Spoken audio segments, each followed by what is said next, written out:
DGG bersama tim 5 telah melaksanakan rapat dengar pendapat dengan Komisi 3 DPD Provinsi Gorontalo dengan alhasil kurang lebih 2 jam tadi melakukan 1 kali skorsing. Yang pertama bahwa Komisi 3 melakukan skorsing apakah akan dilakukan pembatalan terhadap pemenang perusahaan yang dimenangkan oleh Pokja BP2JK dalam hal ini Patima.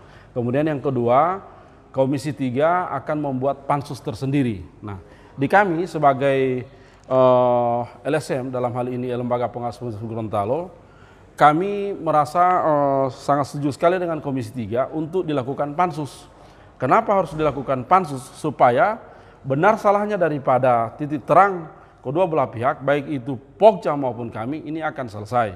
Ya. Kalau tidak dibuat pansus. Nah, contoh seperti regulasi aturan yang disampaikan oleh pihak Pokja terkait perusahaan Patima, bahwa menurut dia di Makassar sudah melakukan penyetoran ada 100 juta, 120 juta terhadap pengadilan, di mana perusahaan itu sudah tidak bermasalah lagi. Di sisi kami, regulasi kami, itu adalah curve right. Saya umpamakan seperti mobil ya. Satu mobil itu yang bermasalah, bukan dia punya penumpang atau dia punya sopir. Jadi menurut kami, Patima kecuali mengganti nama itu tidak bermasalah. Oleh karena itu 60 miliar APBN ini kami khawatir dengan adanya pelaksanaan Patima ini tidak akan selesai. 17,4% yang mereka lakukan. Oleh karena itu Komisi 3 dijadwalkan minggu depan, kami berharap ini dipansuskan.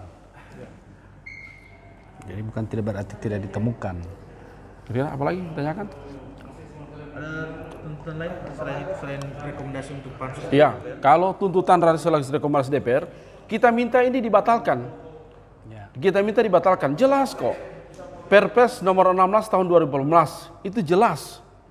Ada 2 yang kami temukan dalam Patima. Yang pertama kemampuan dasar daripada perusahaan Patima, dan yang kedua adalah putusan hukum daripada Patima.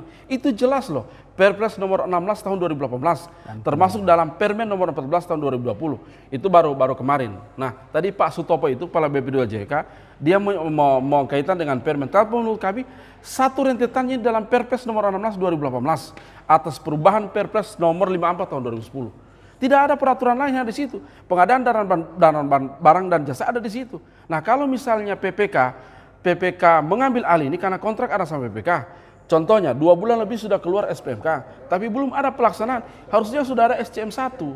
Peringatan pertama 0,25% tadi disampaikan oleh PPK. Progres yang ada di lapangan. Ini menurut kami kan tidak masuk akal. Sudah 2 bulan lebih 0,25% pekerjaan. Harusnya sudah ada SCM 1.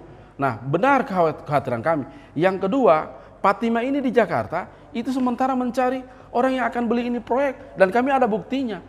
Masa MC0 ada di kami? Ini kan tidak masuk akal, Pak. Oleh karena itu, kalau memang PPK profesional tahu dengan peraturan ini, PPK bisa membatalkan pemenang itu, dan itu Perpres. Kecuali perusahaan itu kalau mundur dengan sendirinya, dia akan di blacklist. Tapi kalau PPK dikuatkan dengan misalnya hasil dari Komisi 3, bisa membatalkan PT Patima.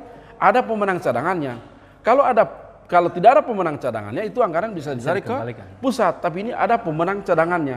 Dan kami tidak mengetahui siapakah pemenang cadangan, demikian juga terhadap Patima. Kita hanya menginginkan bahwa pekerjaan pasar sentral ini tidak sama dengan pekerjaan bangunan lainnya. Ini pekerjaan komersil, Pak, yang dibutuhkan secepatnya. Ada 926 pedagang yang disampaikan oleh Ketua Asosiasi. Sementara menunggu, oleh karena itu kami juga minta Pak Wali Kota kooperatif dalam hal menyikapi hal ini. Karena Pak Wali Kota adalah penentu kebijakan yang ada di Kota Gorontalo. Ini masalahnya ada di Kota Gorontalo. Ini 60 miliar, Pak. Kita lakukan seperti itu supaya Pokja tidak semena-mena dalam melakukan penetapan pemenang. Karena ini bukan cuma 60 miliar, ada lagi yang akan dilakukan lelang itu. Ada 18 miliar, 7 miliar. Nah, kita khawatir jangan sampai ini akan terbawa dengan persoalan anggaran yang 7 miliar, 60 miliar aja mereka tidak disoalkan, padahal Patima memang bermasalah. Ini Patima, sekali lagi saya sampaikan, Patima ini fatal dan bermasalah. Bertentangan dengan Perpres nomor 16 tahun 2018.